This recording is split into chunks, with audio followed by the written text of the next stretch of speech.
Nossa Senhora em Fátima nos alertou dos erros que a Rússia espalharia pelo mundo. E em La Salette fala que Roma perderá a fé. Hoje vemos e podemos constatar os valores todos invertidos, a confusão lançada no meio de nós. Ninguém de modo algum vos engane, porque primeiro deve vir a apostasia, segundo Tessalonicenses 2:3. Conhecereis a verdade, e a verdade vos libertará. João 8:32. Mantenha sua fé católica inviolável e íntegra, para que não venhas a se perder. Que Nossa Senhora nos conduza ao seu Filho Jesus Cristo. Frei Tiago de São José faz uma análise da carta do arcebispo Carlos Maria Vigano. Antes de iniciarmos este áudio do Frei, peço que se inscreva no canal se ainda não for inscrito. Ative o sininho para receber todas as notificações. Curta e compartilhe o amor de Maria. Irmãos, hoje nós vamos aqui comentar sobre essa carta de 9 de junho do arcebispo Vigano, ex-núncio apostólico dos Estados Unidos. Eu acredito que o entendimento desta sua última carta é fundamental para todos aqueles que querem compreender aquilo que está acontecendo na igreja. Muitos se perguntam, mas nunca se ouviu falar disso? Como que nós estamos chegando a isso? Principalmente depois das profanações e das idolatrias que ocorreram no sínodo da Amazônia, as pessoas realmente estão confusas e escandalizadas. Então eu acredito que esse texto é um texto muito completo e muito lúcido para nos dar uma orientação segura, porque é alguém que está falando com autoridade, que recebeu um grande cargo na igreja e que depois, uma vez que observou todas essas calamidades que estão acontecendo, ele resolveu dar um passo em direção a uma profunda conversão, né? E aqui nessa carta ele fala disso. Ele fala da sua própria conversão, do seu próprio entendimento atual a respeito do Vaticano II e de todas as mudanças que ocorreram na Igreja Católica a partir de então. Então eu, como padre católico, como um religioso, como alguém que também sofreu, pelo menos nos últimos 25 anos, todas essas dificuldades e essas contradições em relação a esse movimento constante de se formar uma nova igreja maçônica no plano do ecumenismo, no plano dessa formação de uma religião universal, eu tenho também aqui uma contribuição para dar, juntamente com o testemunho do arcebispo Vigano, para que as pessoas possam ter um discernimento do que elas devem pensar e do que elas devem fazer em relação àquilo que está acontecendo. Porém, desde o início eu deixo claro o seguinte, que aqueles que estão obstinados no erro vão seguir o erro. E, entretanto, aqueles que têm uma boa consciência, um coração desejoso de conhecer a verdade e também alcançaram a graça diante de Deus de pertencerem à verdadeira Igreja Católica, então essas pessoas vão compreender aquilo que o arcebispo Vigano quer dizer e vão entender também aqui esse nosso comentário para chegarem a uma conclusão mais precisa e direcionarem as suas vidas em direção a isso. Então veja que ele começa comentando um texto do bispo Athanásio Schneider, que declarou que não há nenhuma vontade positiva de Deus e nem direito natural que conduz à diversidade de religiões. Então, aquela declaração de Abu Dhabi, que foi assinada pelo Papa Francisco no ano passado, que diz que Deus se compraz na diversidade de religiões, está sendo até hoje colocada em xeque. E o texto de Dom Athanásio Schneider realmente é muito bom e vai tratar especificamente desse tema, dizendo que a liberdade religiosa que contradiz o testemunho da Sagrada Escritura, da tradição e do magistério, faz parte de um movimento para destruir a verdadeira Igreja de Cristo. Então, o Monsenhor Viganò, ele vai além das conclusões de Dom Athanásio Schneider e ele vai dizer que o Concílio Vaticano II foi um golpe de Estado. Não foi simplesmente um concílio, como a gente costuma dizer, uma decisão da igreja, uma decisão dos bispos. Não. Ele foi um movimento arquitetado nos bastidores durante mais de 100 anos por indivíduos que estavam infiltrados na igreja com um objetivo muito determinado. E esse golpe de Estado decretou a liberdade religiosa num senso ruim, que não pode ser interpretado para o bem. Então, segundo Monsenhor Viganò, o Concílio Vaticano II não pode ser aproveitado e nem corrigido, como é a proposta de Monsenhor Schneider, que inclusive acha que a missa de Paulo VI pode também ser aproveitada e pode ser corrigida. Mas eu partilho da opinião de Monsenhor Viganò, dizendo que nem a missa de Paulo VI e nem o Concílio Vaticano II e nem as reformas que foram implantadas a partir desse concílio podem de forma alguma ser aproveitadas ou corrigidas, porque eles já foram intencionalmente ruins e eles já estiveram em oposição clara ao ensinamento da Igreja Católica até então. Então, a frase fundamental desta carta de Monsenhor Viganò é esta, que trazer juntas as grandes religiões abraâmicas numa casa comum é o triunfo do plano maçônico e a preparação para o reino do anticristo. Então, a partir dessa frase forte, que nós vamos entender também todo o contexto daquilo que ele fala. Porque ele está primeiro denunciando esse falso ecumenismo, especialmente, como diz aqui, das religiões abraâmicas unidas, ou seja, judaísmo, islamismo e cristianismo, que faz parte de um plano que nos leva àquilo que chamamos de noachismo, ou seja, o plano judaico de estabelecer para todos aqueles que não são judeus, que eles chamam de Goim, uma religião universal que aceite os preceitos que Deus deu a Noé antes da lei de Moisés.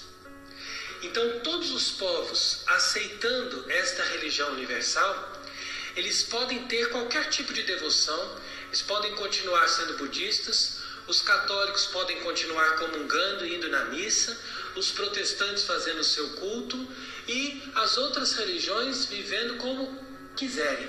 O importante é eles estarem de acordo com esses preceitos fundamentais da humanidade, de respeitar o outro, de terem uma fraternidade universal, de se colocarem a serviço, enfim, para que eles estejam abertos àquele Messias dos judeus que virá com o objetivo de instalar na terra uma fraternidade humana e um reino onde se busque a todo preço a felicidade neste mundo. Então, esse é o programa do anticristo. Nós vamos dar para as pessoas uma felicidade nesta vida. Então você veja que o Concílio Vaticano II caminha nessa direção e está, de uma forma implícita, incluído nesse grande projeto revolucionário, humanitário, que já era previsto desde os tempos mais antigos. Então era preciso, por aqueles mecanismos revolucionários, dirigidos principalmente pelo judaísmo e pela maçonaria, que a Igreja Católica e o Papa fossem verticalmente destruídos. E que a partir daí nós pudéssemos instalar uma outra igreja que substituísse a Igreja Católica e que desse a impressão para os fiéis de que se trata da mesma igreja. Então foi aí que se implantou esse movimento revolucionário que começou com o protestantismo. Porém, o protestantismo fazia uma igreja do lado de fora e convidava os cristãos a sair da Igreja Católica para aderirem à Revolução. Entretanto, o que nós estamos vendo a partir de então, a partir do concílio, é um movimento de aceitar a Revolução e continuar sendo católico, entre aspas, né? Ou seja, estar na estrutura da igreja, apesar de ter perdido a fé da igreja. Então é isso que o arcebispo Vigano vai explicar nessa sua carta. Então ele fala aqui do Sínodo de Pistoia, de 1786, que já foi uma antecipação do Vaticano II. Ali você já vê ideias do protestantismo, como por exemplo, abolir a comunhão fora da missa, introduzir a língua vernácula e abolir a obrigação de rezar a oração eucarística em voz baixa. Então quer dizer que aquilo já estava se fermentando dentro da igreja. Porém, naquela ocasião, eles ainda não tinham uma força política para dominar todos os ambientes, e eles, 200 anos depois, é que vão conseguir, através da infiltração sistemática de membros dessas sociedades secretas dentro da hierarquia da igreja, eles vão então conseguir implantar essas ideias. E o Concílio Vaticano II vai assumir não somente essa nova liturgia, mas vai também assumir essa ideia de colegialidade e de liberdade que vai ser o pano de fundo de todos os documentos do concílio. Então aqui observa bem o arcebispo Vigano que o adversário que odeia a Igreja de Cristo no seu coração, ou seja, na própria essência da sua liturgia, que é a Santa Missa e a Santa Eucaristia. Então ele vai atacar a igreja primeiro dessa forma, para depois entrar nos outros ambientes doutrinais. Então, Monsenhor Vigano diz a respeito do ecumenismo que nós pensávamos que o ecumenismo fosse um processo para chamar os dissidentes da única Igreja de Cristo, os idólatras e os pagãos, para o verdadeiro Deus, assim como os judeus para o Messias prometido. Mas desde o momento que foi teorizado pelas comissões conciliares, o ecumenismo ficou configurado com uma direta oposição à doutrina anteriormente expressa pelo magistério da Igreja.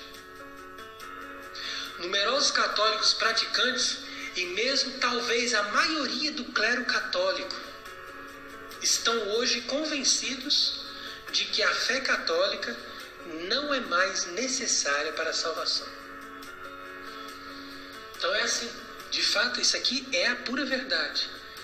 Hoje a maioria dos padres não prega que é necessário que a pessoa têm a fé católica para ela se salvar. E se eles não pregam isso, é porque eles também não acreditam nisso, né? Então é por isso que eles fazem celebrações comuns com os protestantes, é por isso que estão convidando os muçulmanos para rezar nas igrejas.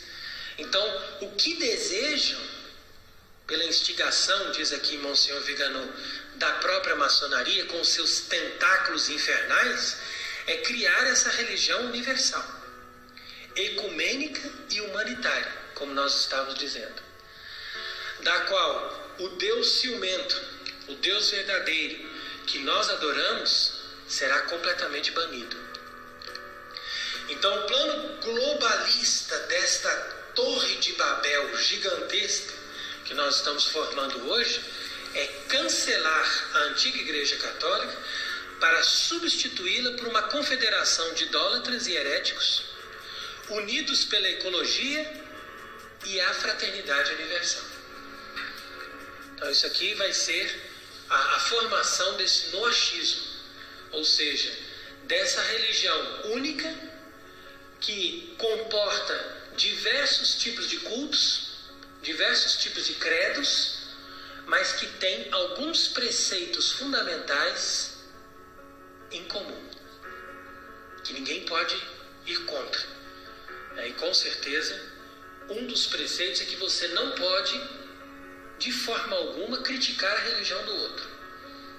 Ou seja, a religião católica verdadeira e antiga, ela tem que ser abolida, porque a primeira atitude da verdadeira religião católica é denunciar os erros das falsas religiões.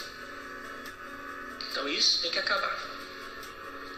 As pessoas insistem em não querer investigar as raízes da presente crise, diz aqui Monsenhor Viganò, limitando-se a reprovar os excessos, sem perceber que tudo isso faz parte de um plano orquestrado há décadas. Aqui eu diria um plano que vem há centenas de anos. São Paulo chega a dizer: o mistério da iniquidade já está em ação. Quer dizer que lá, desde a origem da igreja, já existe um plano para destruir a igreja e para inaugurar o reino do anticristo, que não é outro senão o Messias dos judeus que não aceitaram Cristo. Então tudo isso está ligado. E aquilo que Monsenhor Viganò diz aqui é verdade. A maioria dos católicos não querem investigar as raízes da presente crise, mas eles ficam reprovando os excessos. Olha, deu comunhão num saquinho de plástico. Olha, agora fez isso. Olha, agora o Papa não quis que beijasse a mão dele. Veja que absurdo, né? Mas eles se contentam em ver essas coisas externas, né? E criticar algumas coisinhas, porque eu não posso ir na missa, porque eu não posso comungar, porque eles querem satisfazer as suas próprias devoções. As pessoas hoje em dia já não têm mais a consciência dos católicos antigos e não têm mais a força da fé. Então é por isso que essa carta é importante, porque aqui ele vai comentar exatamente isso, que nós devemos buscar a raiz do problema e nos identificar com a nossa fé católica, que foi sempre proclamada pela igreja desde os apóstolos. E aqui então ele vai começar a mostrar que o problema não está com o pontificado de Francisco, mas que o problema já estava muito bem delineado desde a aprovação do Concílio Vaticano II. Então ele diz, por exemplo, que se a Pachamama pôde ser adorada ali no Vaticano, nós devemos isso à dignitatis humana. Quer dizer, essa declaração do concílio. Se a liturgia está sendo protestantizada e até paganizada, nós devemos isso à ação revolucionária de Monsenhor Aníbal Bonini, que já estava ali trabalhando antes do concílio, trazendo essas modificações para a liturgia. Se a declaração de Abu Dhabi foi assinada, devemos isso a esse documento, Nostra Aetate, que de fato é um dos piores documentos do concílio. E poucas são as pessoas que percebem a malícia que está contida nesse documento Nostra Aetate. Então, se chegamos ao ponto de delegar as decisões para as conferências episcopais, devemos isso à colegialidade, que está expressa principalmente na Lumen Gentium. E agora a sua versão mais moderna, que é a sinodalidade. Graças a essa sinodalidade que nós chegamos ao Amoris Laetitia, que é um dos piores textos que já foram feitos desde a aprovação do concílio. E depois, com o mesmo espírito, chegamos agora à querida Amazônia, que vai ser usada para legitimar as mulheres no ministério sacerdotal, como o caso que já está acontecendo, esse escândalo, da vigária episcopal na diocese de Freiburg. Então, imagine isso. O bispo colocou lá uma vigária episcopal. E agora tem a abolição do celibato, que está na moda. Apesar de que a princípio foi dito aí que isso não vai ser pensado por enquanto, mas isso de certa forma já é autorizado, porque as mulheres dão a comunhão, e dar a comunhão é uma função do sacerdote. Então, de certa forma, isso já acontece dentro da igreja. Então, os prelados, ele diz, que enviaram as dúbias, aquelas dúvidas para Francisco, eles pensavam que o Papa estaria disposto a refletir e corrigir os erros. Mas eles estavam movidos por uma piedosa ingenuidade e foram decepcionados. Então você percebe aqui que Monsenhor Viganò, ele, depois desses 6 anos de Francisco, ele chega a conclusões muito bem definidas, que agora não temos mais o que pensar. Agora não temos mais que ficar nessa ingênua e piedosa imaginação, não vai melhorar, nós vamos conseguir um novo Papa, nós vamos conseguir restaurar o que está acontecendo aí, porque isso é só um problema, uma questão que está ligada a essa modernidade do Francisco ou de alguns bispos. Não, isso agora é definitivo.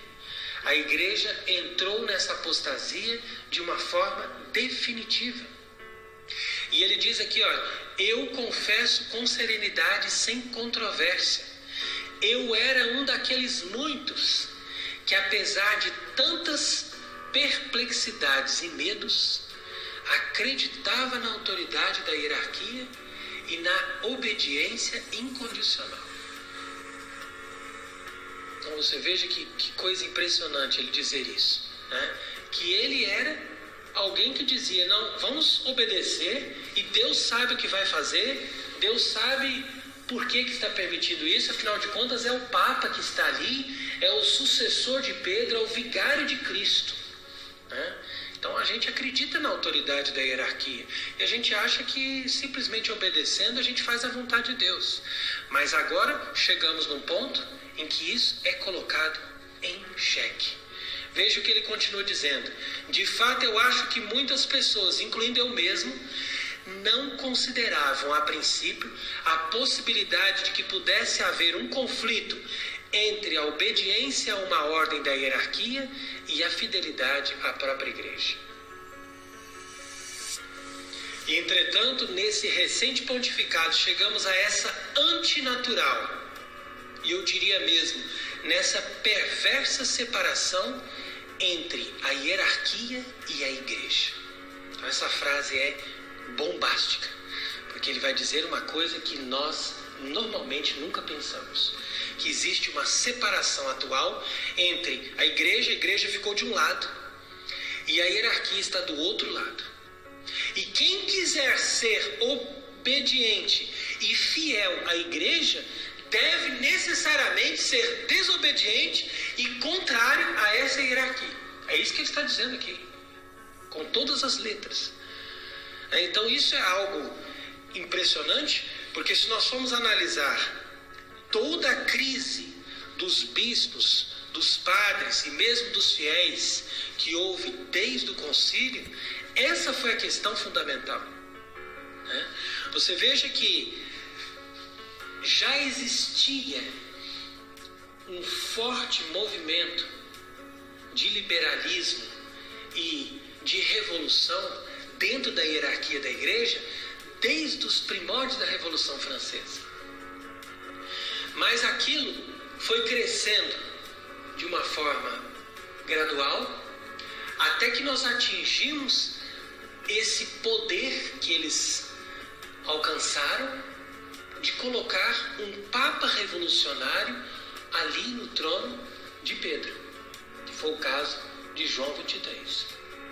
Então esse Papa, totalmente favorável à maçonaria e favorável às ideias revolucionárias estabelecidas pela Revolução Francesa, foi ele que convocou o concílio e foi ele que abriu as portas para essa revolução.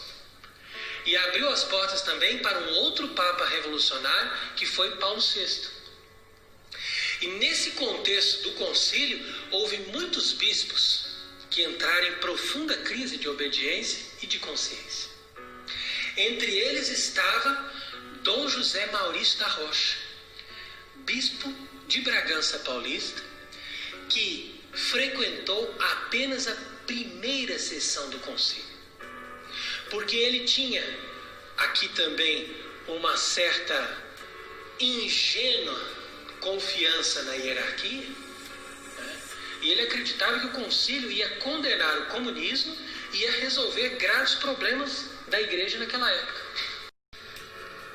Mas ele estava tão decepcionado com aquilo que ele estava vendo em Roma na primeira sessão do concílio, que ele voltou para casa e disse: eu não volto mais em Roma, o que está acontecendo ali é coisa do diabo. Assim foi a expressão dele. Então Dom José Maurício da Rocha não participou mais daquele concílio e foi substituído depois de alguns anos, e morreu naquele desgosto de ver a igreja entregue aos seus inimigos. Assim aconteceu também com outros bispos que participaram do concílio, que ingenuamente acreditavam que podia se fazer alguma coisa dentro do concílio e acreditavam inclusive que mesmo depois de aprovado, o concílio podia ser lido de forma diferente ou que ainda nós poderíamos fazer alguma coisa pela igreja em submissão com essa hierarquia já contaminada pelos documentos do concílio. Como foi o caso de Monsenhor Lefebvre, que com certeza foi o mais célebre dentre estes, que ainda sobreviveram ao movimento conciliar, mas que tentaram fazer alguma coisa em marcha ré e foram violentamente atacados e não puderam fazer aquilo que imaginavam. Então agora vem uma citação nessa carta de Monsenhor Viganò que eu achei realmente extraordinária, quando ele diz o seguinte: que na sala adjacente à Capela de Sistina, naquele 13 de março de 2013, Monsenhor Guido Marini preparava os paramentos para a primeira apresentação do novo eleito. E naquele momento que Bergoglio se colocou diante dos paramentos que estavam preparados, ele diz: sono finite le carnavali, quer dizer, acabou o carnaval. Ou seja, agora vamos mudar tudo, agora vamos parar de querer fazer uma coisa externa, para imaginar que ainda existe aquela igreja católica antiga, como de certa forma fez Bento XVI. O concílio sim, mas numa hermenêutica da continuidade, vamos levar a coisa com formas externas, vamos deixar a missa antiga ser celebrada, então vamos tentar ainda de alguma forma manter uma certa aparência. Agora não, acabou o carnaval. Então, segundo Monsenhor Viganò, nesse momento a máscara dos conspiradores caiu.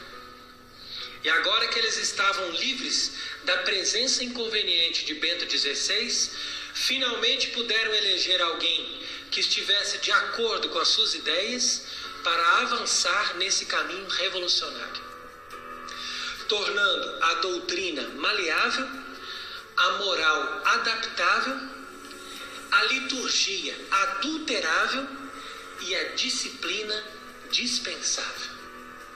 Essa frase realmente é magistral. E algo que eu achei realmente muito impressionante foi ele dizer que a hermenêutica da continuidade não é possível de ser aplicada mais. Quer dizer que a gente não pode mais ficar com essa esperança de dizer, dá para reler o concílio numa interpretação positiva, continuando com a mesma linha da tradição. Não, acaba com essa ingenuidade, isso é falso. O concílio é uma revolução e ponto. Agora nós temos que procurar ver o que é possível fazer para sermos fiéis a Deus e fiéis a Cristo e à Igreja de Cristo. Porque a Igreja Católica, como estrutura, está definitivamente tomada pelos seus inimigos. E ele continua numa frase também muito impressionante quando ele diz: uma igreja paralela foi construída, imposta, e essa igreja é diametralmente oposta à verdadeira Igreja de Cristo. Essa igreja paralela obscureceu a divina instituição fundada por Nosso Senhor, com o objetivo de substituí-la para formar essa religião teorizada pela maçonaria. Expressões como novo humanismo, fraternidade, dignidade do homem são as palavras-chave. Negar o verdadeiro Deus e nos imergir numa solidariedade horizontal e num vago espiritualismo irenista, condenado pela Igreja. É isso que eles querem para nós. Você percebe?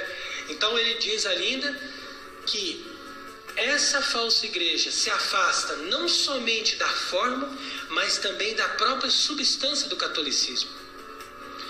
Busca-se somente o que é politicamente correto: ideologia de gênero, sodomia, casamento homossexual, doutrinas malthusianas, ou seja, de controle de natalidade, ecologia, imigracionismo, quer dizer, tudo aquilo que nós poderíamos dizer que são os erros da Rússia. Porque quando Nossa Senhora disse em Fátima que a Rússia espalharia os seus erros, isso não é outra coisa que espalhar esse comunismo. Agora, as pessoas pensam que comunismo é simplesmente no plano político, mas o pior comunismo está no plano ideológico, ou seja, aquilo que vai ao encontro com essa doutrina luciferiana proposta pela Revolução desde o início. Então é isso que nós temos que discernir claramente.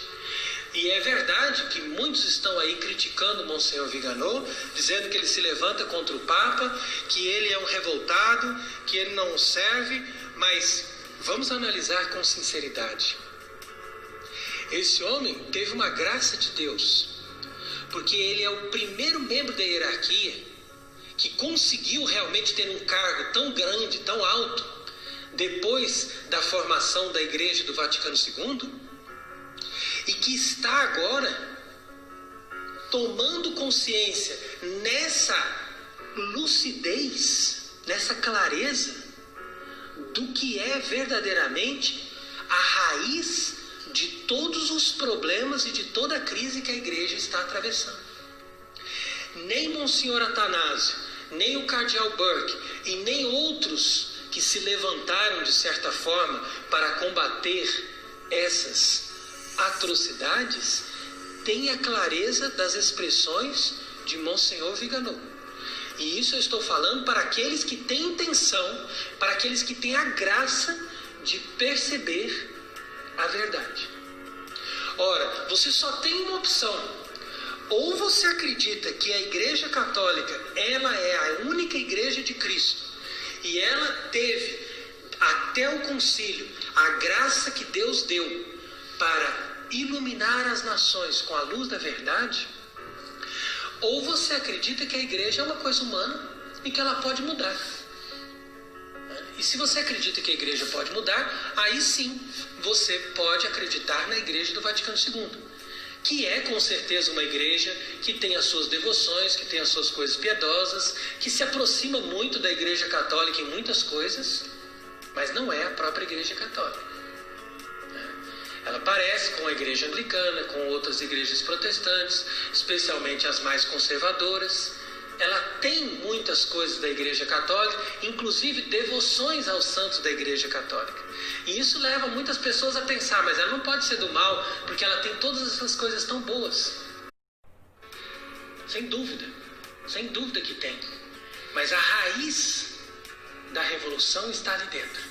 E é por isso que está dentro dela a contradição.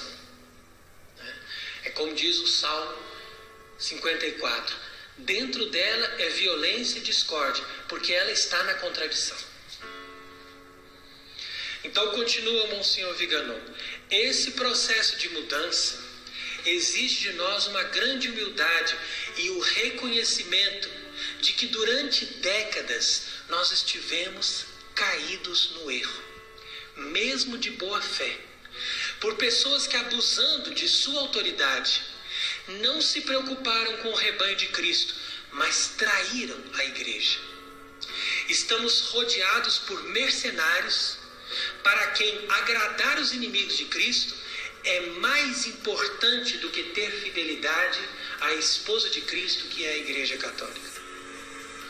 Então aqui ele começa a abrir o seu coração. Ele começa a falar da sua experiência pessoal, porque ele hoje está analisando tudo isso à luz da sua própria história. E ele chega a dizer, inclusive, que há 60 anos atrás, imagina, 60 anos atrás, eu obedeci serenamente às ordens que eram questionáveis, acreditando que elas representavam a amável voz da igreja. Hoje eu reconheço que eu fui enganado. E perseverar no erro faria de mim um cúmplice dessa fraude. Então quer dizer que essa frase é um testemunho impressionante de um bispo que serviu a igreja conciliar durante 60 anos e que hoje se dá conta de que ele serviu a uma fraude. Ora, aqui eu posso fazer um parênteses para falar também do meu testemunho pessoal, porque eu fui ordenado há 20 anos por um bispo que participou do concílio, que era um entusiasmado pelo concílio, que era o cardeal Aloysio Loscheider, mas que chegou a dizer para mim que ele se decepcionou com o concílio. E ele viu que tudo aquilo que eles preconizavam no concílio, ao invés de se concretizar como uma coisa boa e positiva, se concretizou como uma verdadeira catástrofe.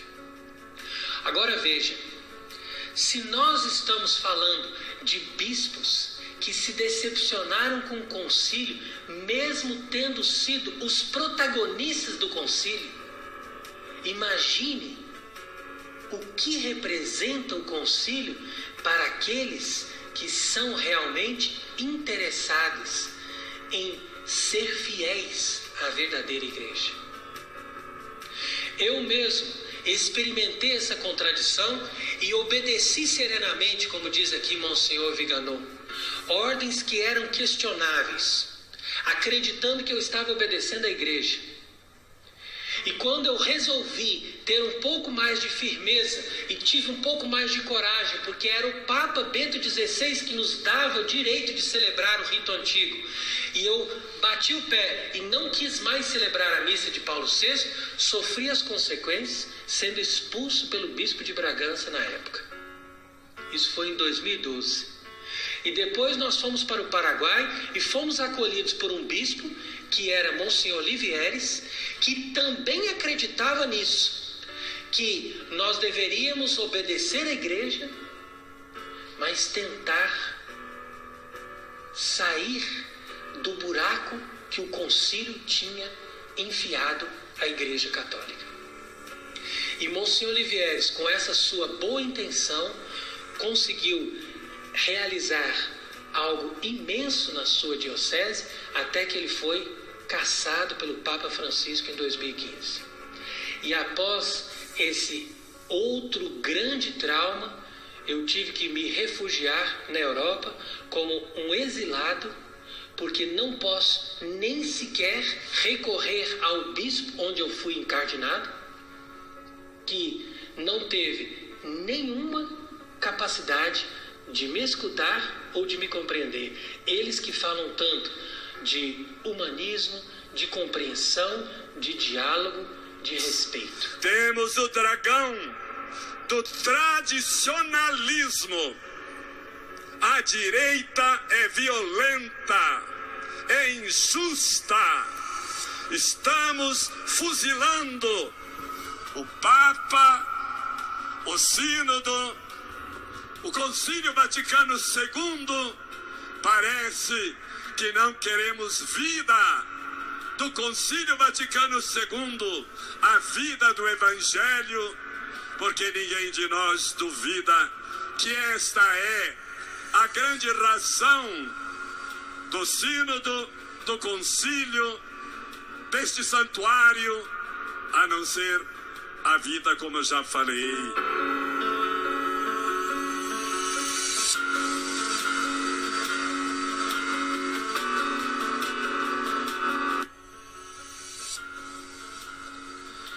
Então agora analise comigo essa situação. O que nós devemos fazer quando nós nos colocamos diante de bispos como estes, diante de um papa como este, diante de uma hierarquia como esta, que está levantando essa bandeira do concílio como a única verdadeira Igreja Católica, e que nós, uma vez que acreditamos naquela igreja que existia antes do concílio, somos espezinhados, perseguidos, amordaçados. Eles são capazes de fazer qualquer coisa, qualquer injustiça, qualquer fraude para extirpar da igreja qualquer um que pense como nós ou que tenha uma intenção de agir em direção a essa igreja anterior ao Vaticano II. Portanto, vem aqui agora a conclusão de Monsenhor Vigano. De alguma forma, todos nós sabíamos que o concílio seria mais ou menos uma revolução, mas não imaginávamos que seria tão devastadora. Até o pontificado de Bento XVI, ainda acreditávamos que aquele golpe de Estado, na expressão do cardeal Suenes, aquele 1789 na igreja, ainda poderia ser corrigido ou amenizado. Quando se fala em 1789, você deve entender a Revolução Francesa. Essa é a data em que entrou ali os ideais da maçonaria. Eles conseguiram destruir a monarquia na França, que sempre foi a monarquia que mais sustentou o poder do Papa, e a partir dali eles instalaram a apostasia. E essa apostasia que começou nos estados, a partir desta revolução, foi se instalando em todos os ambientes até atingir o próprio pontificado, a cadeira onde está o Papa. Os ideais da maçonaria, eles conseguiram destruir a monarquia na França, que sempre foi a monarquia que mais sustentou o poder do Papa, e a partir dali eles instalaram a apostasia. E essa apostasia que começou nos estados, a partir desta revolução, foi se instalando em todos os ambientes até atingir o próprio pontificado, a cadeira onde está o Papa. Então é à luz desta reflexão histórica, dessa experiência deste homem de igreja, que é o arcebispo Vigano, que nós entendemos a expressão de La Salette: Roma perderá a fé. É simples. Roma perderá a fé. Não existe mais a fé ali. A expressão dessa revelação de La Salette também vai se encontrar na segunda carta de São Paulo aos Tessalonicenses. E é nessa carta aos Tessalonicenses, capítulo 2, versículo 3, que São Paulo vai dizer: primeiro deve vir a apostasia. E a apostasia, segundo os padres da igreja, é um fenômeno generalizado. Não é um problema somente do Papa. Porque o Papa, ele não erra. O Papa é infalível. Mas se nós entramos na apostasia, nós entramos num tempo de exceção. Então o Papa não somente erra, mas o Papa é o chefe dos erros. O Papa é o promotor dos erros no período de exceção da apostasia. Então é aqui que nós vemos a completa inversão dos valores, e nós já não estamos mais numa ordem normal das coisas. E é à luz desse entendimento também que nós devemos entender uma outra passagem bíblica que a maioria dos católicos interpretam mal. Quando se diz: as portas do inferno não prevalecerão contra ela. Isso não significa que a igreja não vai ser tomada pelo mal, mas significa que a igreja de Cristo, ou seja, que aquela reunião daqueles verdadeiros fiéis que conservam a fé católica, não vai desaparecer. É simplesmente isso. Que eles podem ser muito poucos, muito reduzidos, muito perseguidos, mas eles não vão acabar. A igreja não vai acabar. E a voz de Monsenhor Viganò hoje nos enche de esperança, porque mesmo que seja um bispo no meio de tantos, mas é uma voz que se levanta com lucidez nos nossos dias para dizer: olha, não é por aí. Eu cheguei à conclusão que o concílio é falso. E que a igreja que o concílio estabeleceu é uma igreja falsa, é uma fraude. Nós temos que romper com esse concílio e com essa igreja se nós quisermos continuar sendo católicos. É simples. E aqui termina a carta, Monsenhor Carlo Maria Viganò, nos exortando a escrever com letras de ouro no nosso coração as palavras do símbolo de Santo Atanásio: quicunque vult salvus esse ante omnia opus est, uteniat catholicam fide. Quer dizer que todo aquele que quiser ser salvo, antes de qualquer obra, qualquer coisa que você faça, tenha a católica fé e a conserve inviolada e íntegra, e sem nenhuma dúvida, senão corre risco de se perder eternamente. Que nós não estejamos no número desses cegos, desses idólatras e desses traidores, mas que sejamos contados no número daqueles fiéis servidores de Cristo, fiéis servidores da verdadeira igreja, e que Deus nos ajude a perseverar até o fim nesta fé, nesse nosso batismo, nesse nosso compromisso com o verdadeiro Deus. Amém.